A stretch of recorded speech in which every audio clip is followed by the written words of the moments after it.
नमस्कार मित्रों, मेरा नाम है आदित्य। आप देख रहे हैं एडवोकेट आदित्य यूट्यूब चैनल।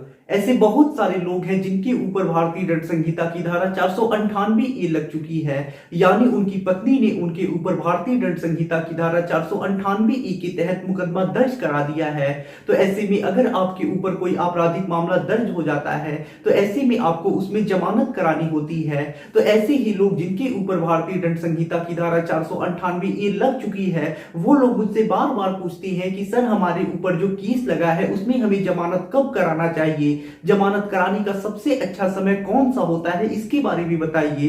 तो आज के इस वीडियो के माध्यम से मैं आपको बताऊंगा कि अगर आपके ऊपर भारतीय दंड संहिता की धारा 498 ए के तहत मुकदमा दर्ज हो चुका है तो ऐसे में आपको जमानत कब लेना चाहिए, जमानत देने का जो सबसे अच्छा समय होता है वो कब होता है, इसी संबंध में जानकारी देने वाला हूं। तो चलिए वीडियो को शुरू करते हैं। अगर आपका सपना है कि आप जुडिशरी एग्जाम को क्लियर करके जज बने, तो ऐसे में तैयारी करने के लिए अनअकैडमी का जो प्लेटफॉर्म है वो आपके लिए बेस्ट ऑप्शन है, क्योंकि अनअकैडमी पे आप घर बैठे ही इंडिया के टॉप एजुकेटर्स से अपने जुडिशरी एग्जाम की तैयारी कर सकती हैं। अभी अनअकैडमी पे जुडिशरी आइकॉनिक नाउ लाइव चल रहा है, जिसमें आपको बहुत सारी सुविधाएं दी जा रही हैं, जैसे कि live doubt solving, 1:1 live membership, mains focus test series, all benefits of plus, और साथ ही साथ अनअकैडमी पे अभी expert guidance for your judiciary 2021 preparation के लिए बहुत सारी बैचेज चल रही हैं।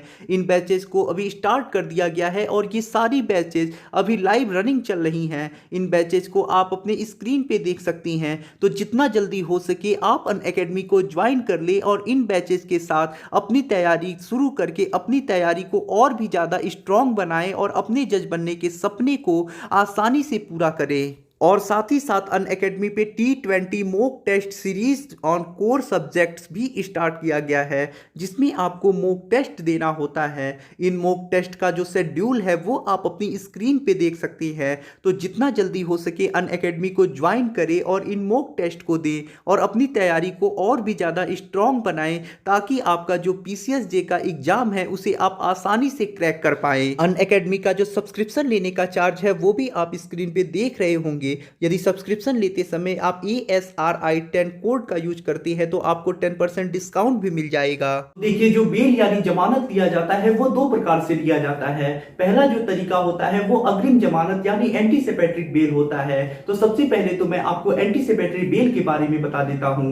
देखिए, अगर मान लीजिए आपके ऊपर कोई FIR दर्ज हो चुका है और ऐसे में आपको डर है कि उस मामले में जो आपके ऊपर दर्ज हुआ है पुलिस उसमें आपको गिरफ्तार कर लेगी, तो ऐसे में आप गिरफ्तारी से बचने के लिए गिरफ्तारी के पूर्व ही जमानत ले सकती है अग्रिम जमानत के थ्रू जाके। इसमें कोर्ट में आपको एक प्रार्थना पत्र लगाना होता है अग्रिम जमानत के लिए। ये जो आवेदन आप कोर्ट में करती हैं वो सेशन कोर्ट में भी कर सकती हैं या फिर हाई कोर्ट में भी कर सकती हैं। तो ऐसे में अगर कोर्ट को लगता है कि आपको अग्रिम जमानत मिलनी चाहिए तो आपकी गिरफ्तारी के पूर्व ही जो कोर्ट होता है वो आपके अग्रिम जमानत प्रार्थना पत्र को स्वीकार कर लेता है। तब ऐसे में जब आपको अग्रिम जमानत मिल जाता है तो फिर पुलिस आपको गिरफ्तार नहीं कर सकती है। तो ये तो हो गई अग्रिम जमानत के संबंध में जानकारी। अब मान लीजिए आपके ऊपर 498A का केस दर्ज हुआ है, FIR दर्ज हुआ है, आपको डर है यानी पुलिस बार बार धमका रही है कि वो आपको गिरफ्तार कर लेगी, आपको जेल भेज दिया जाएगा। पत्नी पक्ष वालों ने पुलिस के ऊपर काफी दबाव बनाया है, आईओ महोदय भी आपको काफी ज्यादा परेशान कर रही हैं। तो ऐसी स्थिति में आपको अग्रिम जमानत ले लेना चाहिए, क्योंकि ऐसी स्थिति में जहां दबाव बना दिया जाता है पत्नी पक्ष के द्वारा, तो ऐसी स्थिति में जो आईओ होते हैं वो पति को कभी कभी गिरफ्तार भी कर लेते हैं। क्योंकि ऐसे मामले जहां 7 साल से कम की सजा का प्रावधान किया गया है, यानी जिन अपराध में 7 साल से कम की सजा का प्रावधान किया गया है उसमें जो पुलिस होती है बिना ठोस कारण के गिरफ्तार नहीं कर सकती या फिर बिना वारंट के गिरफ्तार नहीं कर सकती।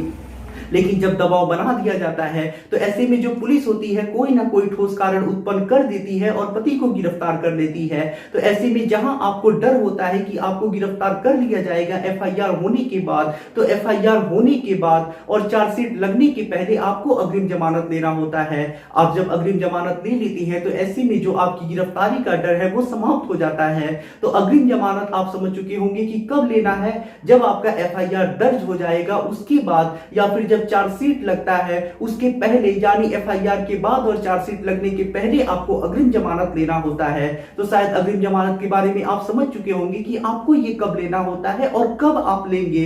अब हम दूसरा जो तरीका है जमानत लेने का उसे समझते हैं, जिसे रेगुलर बेल कहा जाता है, यानी कोर्ट में जो आप जाके जमानत लेती हैं। तो देखिए इसे दो तरीके से आप ले सकती हैं और दो समय पे ले सकती हैं, यानी जो रेगुलर बेल है उसे आप दो समय पे ले सकती हैं। पहला तो मान लीजिए जब आपका एफआईआर दर्ज होता है, यानी आपके विरुद्ध एफआईआर दर्ज हो जाता है, उसके बाद पुलिस इन्वेस्टिगेशन स्टार्ट कर देती है। तो ऐसे में जो एफआईआर हुआ है उसमें जो धाराएं लगी है, तो एफआईआर के आधार पे ही आप जमानत के लिए अप्लाई कर सकती हैं और जमानत ले सकती हैं। उसके बाद जो दूसरा समय होता है जमानत लेने का, वो जब पुलिस जो होती है वो चार्जशीट लगा देती है, यानी पुलिस इन्वेस्टिगेशन कर देती है, उसके बाद चार्जशीट लगा लेती है। फिर जो कोर्ट होता है मामले का संज्ञान लेता है, उसके बाद समन करता है दोषियों को, उसके बाद आपको जमानत लेनी होती है। तो इन दो समयों पे आप रेगुलर बेल ले सकती हैं। लेकिन जो सबसे बेहतर समय होता है, अच्छा समय होता है जमानत लेने का, जब आपका चार्जशीट लग जाए, कोर्ट संज्ञान ले ले, उसके बाद आपको रेगुलर बेल कराना चाहिए। अब आप सोच रहे होंगे कि ऐसा क्यों है, मैं एफआईआर होते ही क्यों ना रेगुलर बेल करा ले।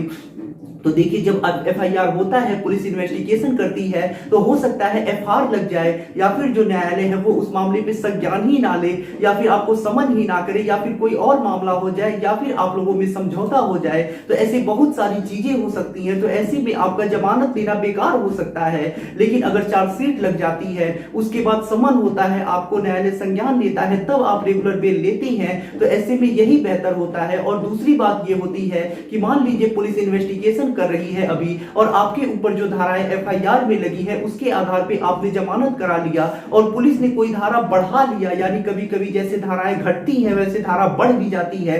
तो ऐसे में कोई धारा अगर बढ़ जाती है और उस धारा के लिए भी चार्जशीट लगती है, तो ऐसे में जो धारा बढ़ा होगा सिर्फ आपको उस एक धारा के लिए दोबारा रेगुलर बेल कराना पड़ेगा। ये भी एक बड़ी समस्या खड़ी हो जाती है आप लोगों के लिए। तो सबसे बेहतर जो जमानत कराने का समय होता है, जब आपका चार्जशीट लग जाए, न्यायालय उस पर संज्ञान ले ले, आपको समन कर दे, उसके बाद जाके आपको रेगुलर बेल कराना होता है। यही बेल कराने का सबसे बढ़िया और सबसे बेहतर समय होता है। अगर मान लीजिए समन हो जाता है, आप नहीं जाती हैं, बेल नहीं कराती हैं, तो ऐसे में वारंट निकलता है, फिर पुलिस गिरफ्तार करती है, तब जाके कोर्ट में ले जाती है आपको, और ऐसे में यहाँ पे आपको जेल भी भेजा जा सकता है, आपको कई दिनों तक जेल में भी रहने पड़ सकती हैं। तो ऐसे में जब आपको समन हो जाए, समन रिसीव हो जाए, तो ऐसे में आपको कोर्ट में जाना है और जमानत कराना है। तो शायद अब आप समझ चुके होंगे कि 498A के मामले में जो जमानत कराने का सबसे बढ़िया समय होता है, जब दोषियों जो है यानी दोषी लोग जो है उन्हें समन हो जाए, उसके बाद ही उन्हें जाके जमानत कराना होता है।